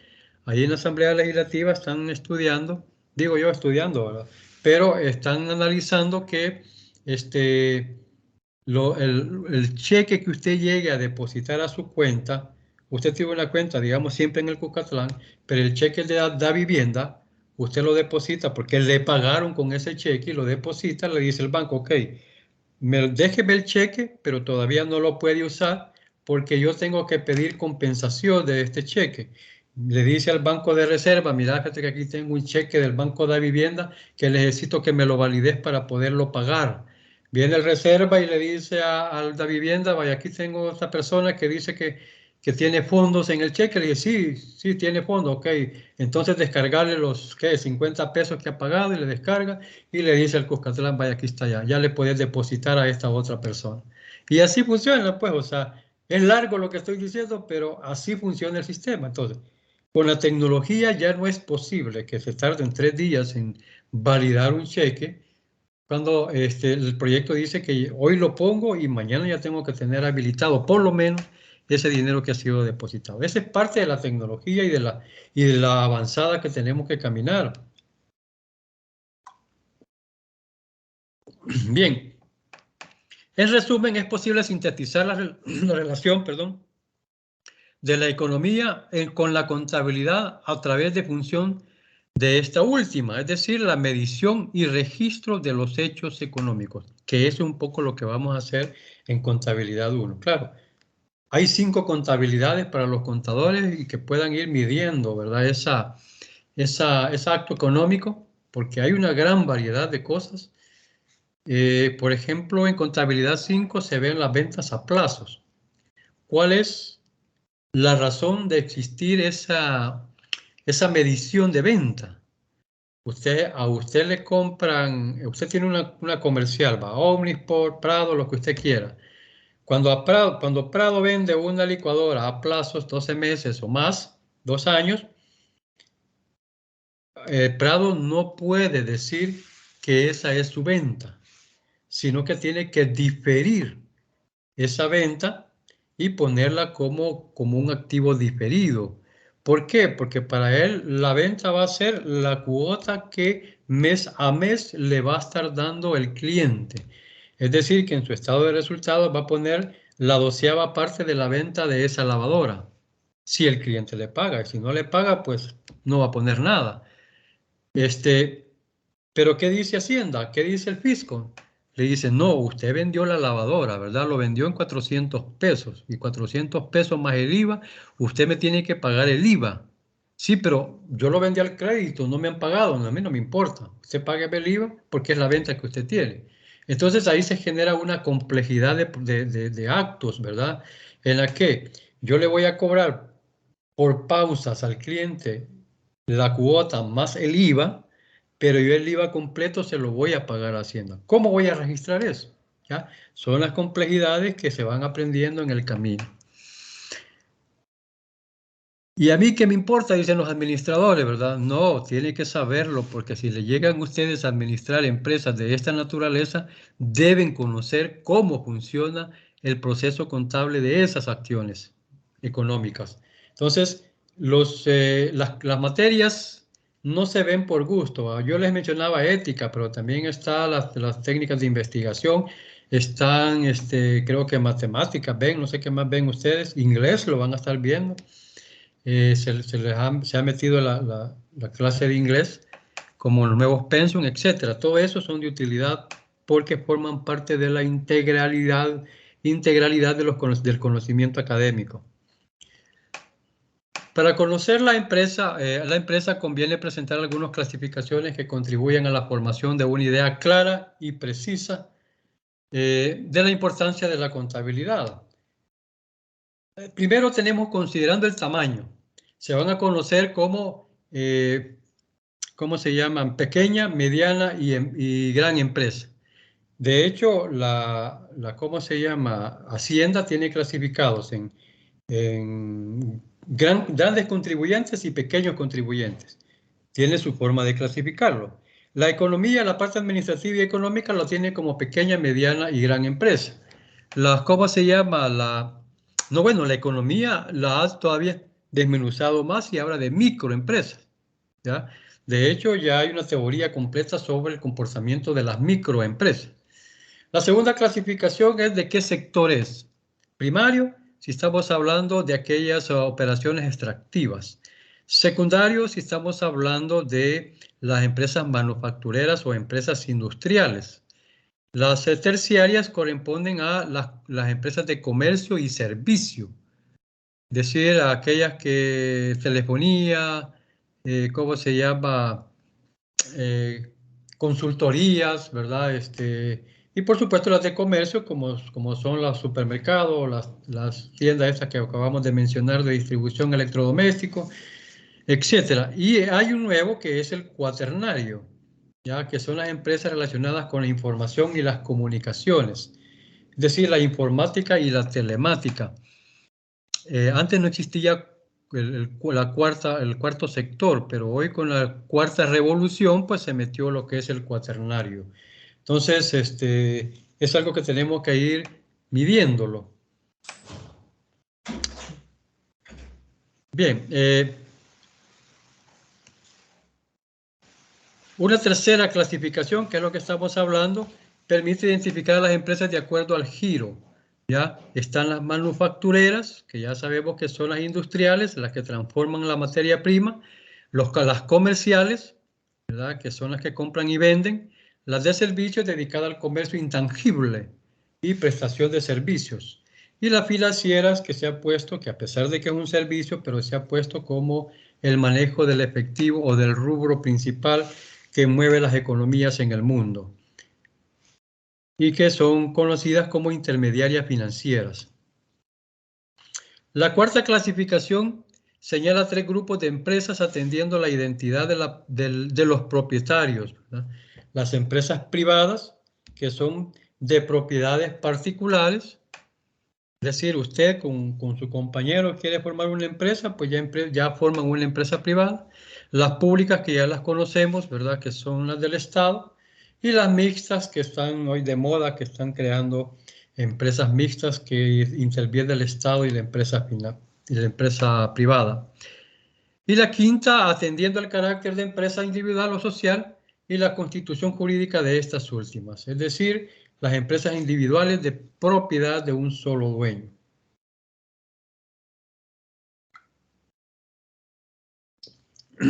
Y las sociedades integradas por más de un miembro. Aquí hay que aclarar que son sociedades de personas que se unen para un fin específico, pero que no forman una persona jurídica única, sino que siguen siendo individuales.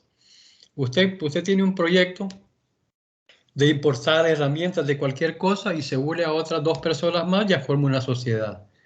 Pero la responsabilidad en ese tipo de sociedad es individual. ¿Ya? Cada quien va a responder por lo que le corresponde. Cuando el Estado llega y logra, digamos, intervenir en alguna acción que ellos han cometido, suponga que es un préstamo o hay un impuesto de por medio de importación, el Estado va a decir, vaya, fulano y sultano y mengano nos deben $3.000, por decir algo. ¿Ya? Entonces, ¿quién de los tres me va a pagar?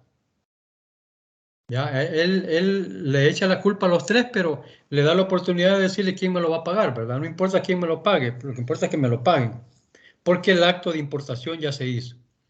Entonces, ellos dicen, bueno, paguemos partes iguales, ahí no hay problema.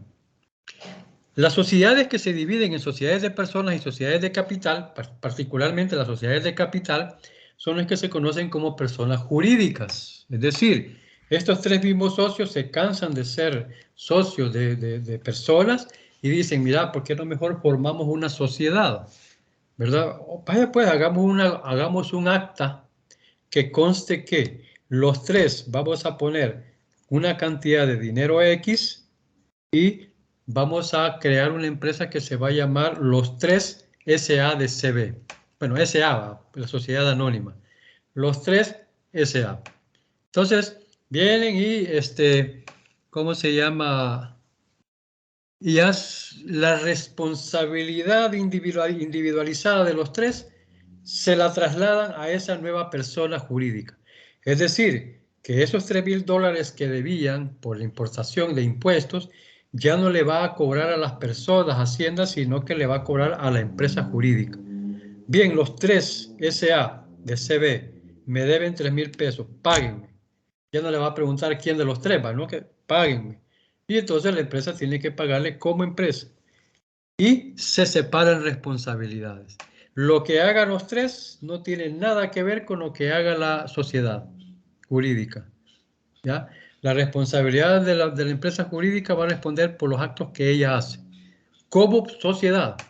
Y el acto que cada uno de los tres haga por su parte va a responder por el acto de ellos mismos en otro lado, pero no dentro de la empresa.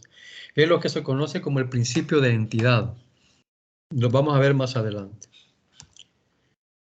Bien, las sociedades de personas se subdividen a su vez en sociedades de responsabilidad limitada. Esto ya vamos a ver más adelante cuando veamos los tipos de sociedad. Ahorita solamente los menciono. Sociedades colectivas y sociedades de comandita simple, que son los tres tipos de sociedades que el Código de Comercio me permite formar como sociedad, como unión de personas que se conocen. Cuando dice una responsabilidad limitada, usted está diciéndole al Estado, nosotros estamos en un acto, ¿verdad? Pero bajo la sombrilla de una responsabilidad limitada. ¿Qué quiere decir? Que lo que nosotros hagamos dentro de la institución, vamos a responder por lo que hay en esa institución.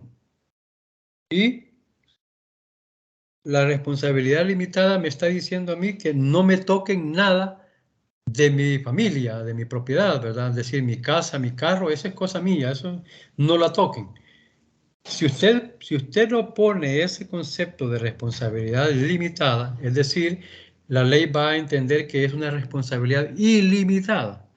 Quiere decir que el compromiso que usted debe de cubrir por su negocio, si no termina de cubrirlo con su negocio, se van a sus propiedades personales.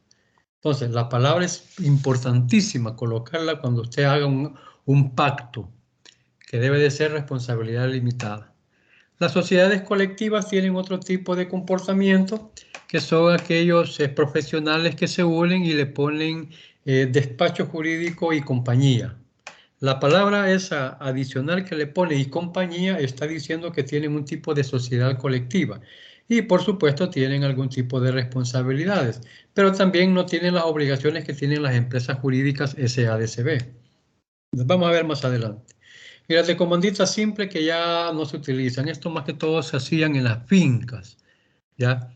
Donde hay un comanditario y un comanditente en la que deben de responder por ciertas atribuciones. Y vamos a ver si nada más, solo por conocimiento, pero ya no se ocupan. Pero ahí están en la ley.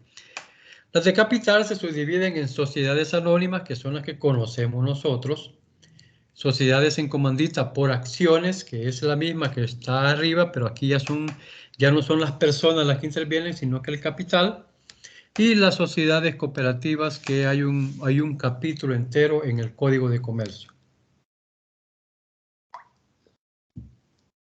que no es lo mismo que asociaciones cooperativas, son dos entidades diferentes. Solo esa palabra de asociación y sociedad marca una gran diferencia. Las asociaciones inclusive no pagan impuestos, las sociedades sí pagan impuestos, me refiero al impuesto sobre la renta, ¿ya? Los dos utilizan IVA, eso sí, no se lo pueden quitar. Pero el impuesto sobre la renta, las asociaciones no lo pagan y las sociedades sí las pagan. Las sociedades de personas privilegian la calidad de las personas que integran la sociedad. A veces, pues es de reconocerse que dicen que la condición en el Código de Comercio para ser comerciante es que tiene que ser un hombre probo y que no tenga antecedentes penales y que sea mayor de edad. En cambio, las sociedades de capital lo que privilegian es el capital, sin importar de manera fundamental la persona. Es decir, en las sociedades de personas privilegia a la persona.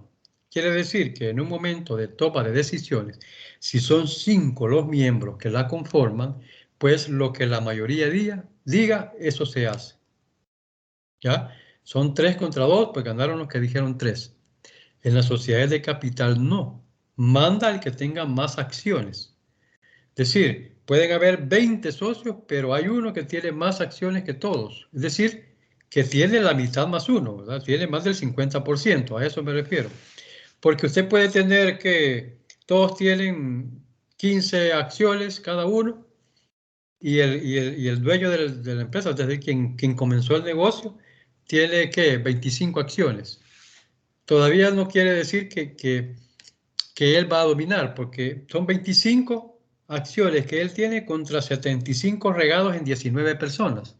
Entonces, si uno de ellos se agrupan y dicen, no, mira, ves, apoyémonos y vamos a formar, por decir algo, 50 acciones, le ganamos al que tiene 25 y la decisión se toma en grupo.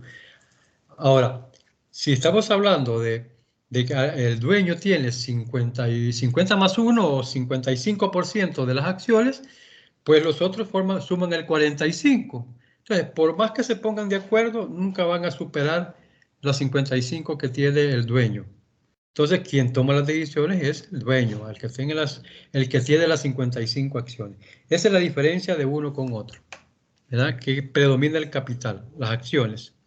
Ay, el significado, el significado de ellas es que, sin excepción, requieren la contabilidad como disciplina que mide, registra e informa de los hechos económicos para su adecuada administración, con uso de sistemas simples o complejos de contabilidad, dependiendo de su magnitud, su objetivo social y las necesidades particulares de información de cada una. Es decir, no importa qué tipo de sociedad maneje usted, qué grande es o qué pequeña es.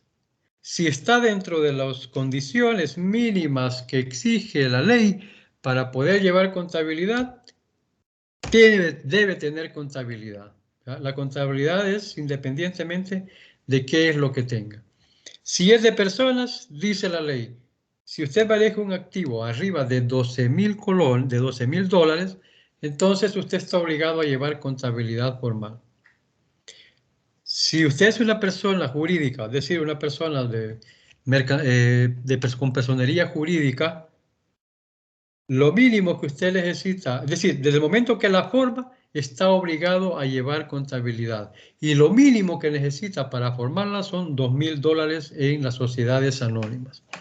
Entonces, hay ciertas regulaciones dentro del código que, digamos, limitan cómo debe de ser la conformación de las empresas, cualquiera que sea que usted quiera formar. Por ejemplo, la Federación de Cajas de Crédito, que se conoce como Fede Crédito, es una sociedad cooperativa desde que nació y así ha funcionado hasta los días de ahora. Es decir, que cuando usted va a prestar, no sé si es de vínculo abierto, pero cuando usted va a prestar, básicamente hace una aportación. Esa es otra característica de las cooperativas, que cuando usted coloca dinero en el patrimonio como parte de las acciones, no se conoce como capital social, sino que se conoce como aportación. Es un equivalente. En las sociedades anónimas se conocen como capital social, que son las acciones. Entonces, cuando usted presta dinero en Fede Crédito, automáticamente se convierte en socio de la federación y cuando termina de cancelar, le preguntan si usted quiere la devolución de sus aportaciones o las va a dejar en la empresa. Le dice, no, devuélvamelas, pum. Deja de ser socio de la cooperativa.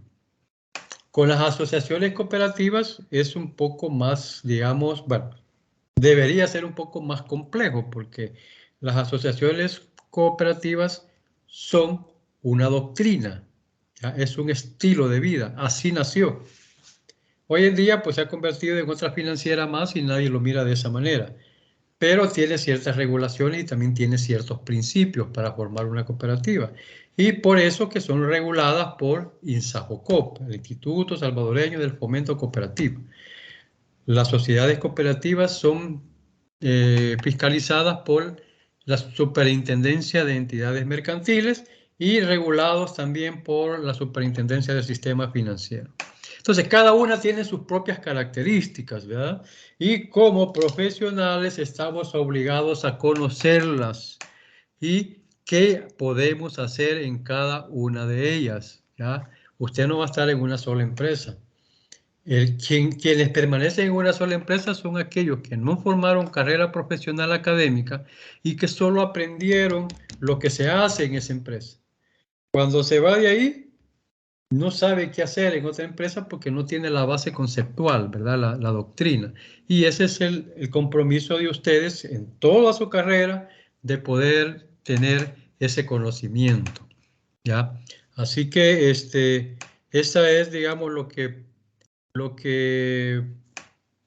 pues voy a buscar con ustedes, ¿verdad? Pregunten cualquier cosa y van a quedar 2 asignaciones que necesito que le respondan en lo que falta del día, hasta las 12 de la noche. Hay un foro de presentación, necesito que entren al foro de presentación. Quiero ver si lo vemos aquí.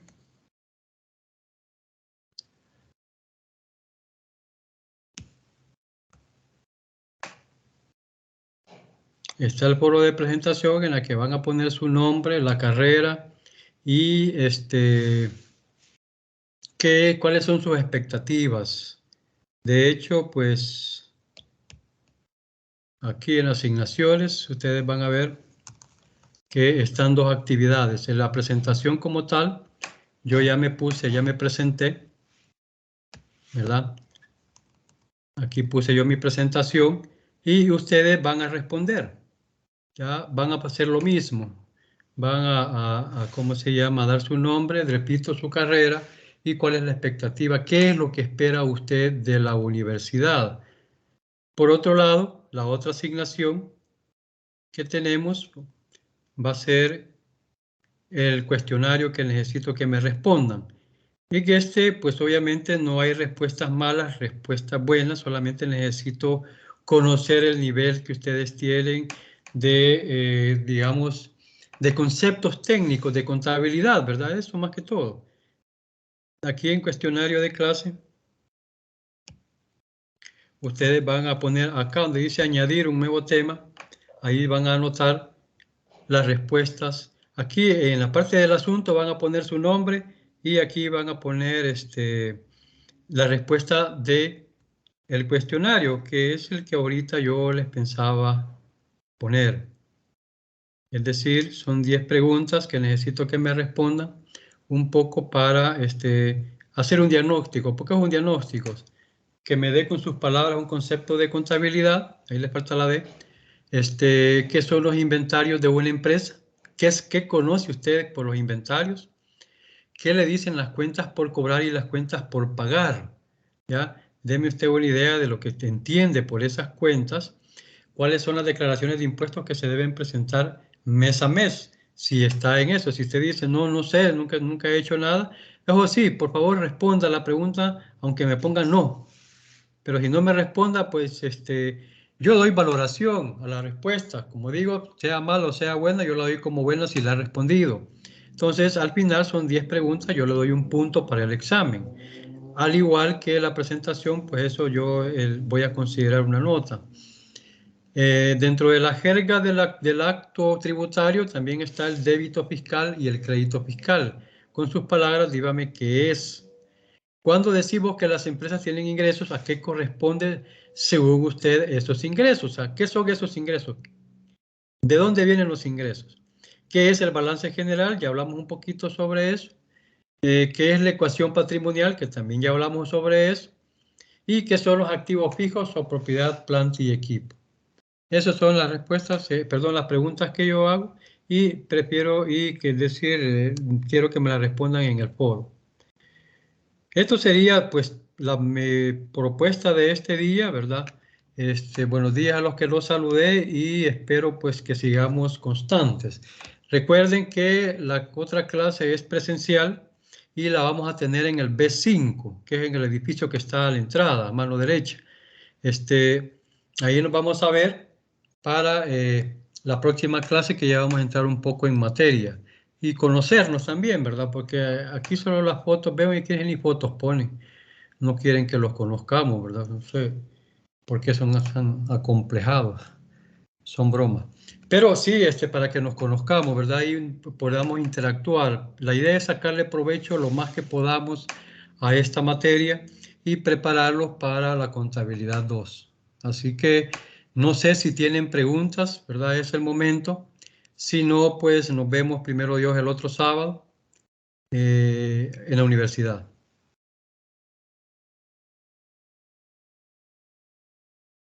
¿Alguien?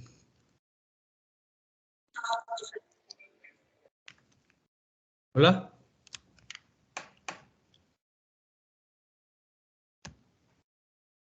Bien, diga. Por el momento todo claro.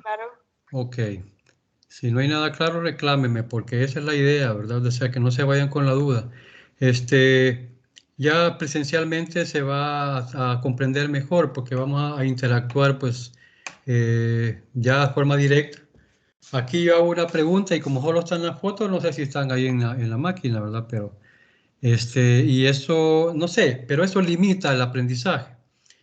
No estamos acostumbrados a participar y eso pues es digamos, una limitante en su desarrollo profesional. Cuando llegan ya a defender la tesis, pues llegan con un pánico escénico que quizás mejor ni quieren presentarse porque les tienen miedo a estar enfrente, ¿verdad? Y eso es lo que hay que ir eliminando. Bien, entonces, solo se van despidiendo por efectos de asistencia de uno a uno, ¿verdad? Deseando pues un feliz día, feliz fin de semana para todos y nos vemos primero Dios pues la otra fin de semana, ¿verdad? Así que se van retirando uno por uno y me van dejando su huella.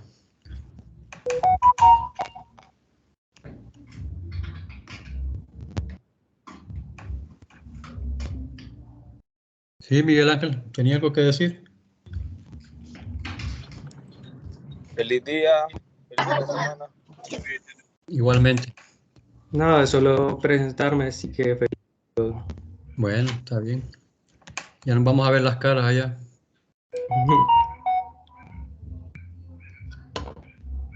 Feliz día, muchas gracias. Igualmente, que las pasen bien, descansen, ¿verdad? Y agarren pilas para el otro fin. Gracias, un gusto Feliz día a todos. Igualmente. Adiós. Feliz fin de semana. Feliz igual. Descansen. O disfruten la fiesta si van a ir a la fiesta esta tarde. Ahí invitan.